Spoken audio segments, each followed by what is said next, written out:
لوگ ہمارے اندر ہمارا دکھ تلاش نہیں کرتے، ان کو اس تماشے کی کھوج ہوتی ہے جو ہمارے ساتھ ہوا۔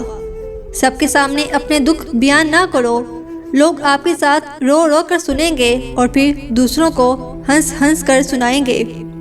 ڈاکٹر فرحت ہاشمی سے کسی عورت نے سوال کیا، کیا ہم اپنی ماں کو زکوٰۃ دے سکتے ہیں؟ تو وہ یہ سن کر رو پڑی۔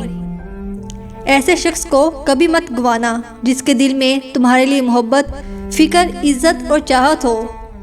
جب دل میں جگہ نہ رہے تو باتیں خود بخود کڑوی لگنے لگتی ہیں۔ ایسے معاشرے سے اختلاف رکھو جہاں بدتمیزی اور سچ بولو تو بے ادبی ہو جاتی ہے اور کچھ نہ بولو تو منافقت ہو جاتی ہے۔ مرد مانگ لے تو جسم، عورت خود دے تو محبت۔ انسان پانی کی مانند ہوتا ہے، کوئی بھی رنگ اس میں حل ہو جاتا ہے، خدائی بھی اور انسان بھی۔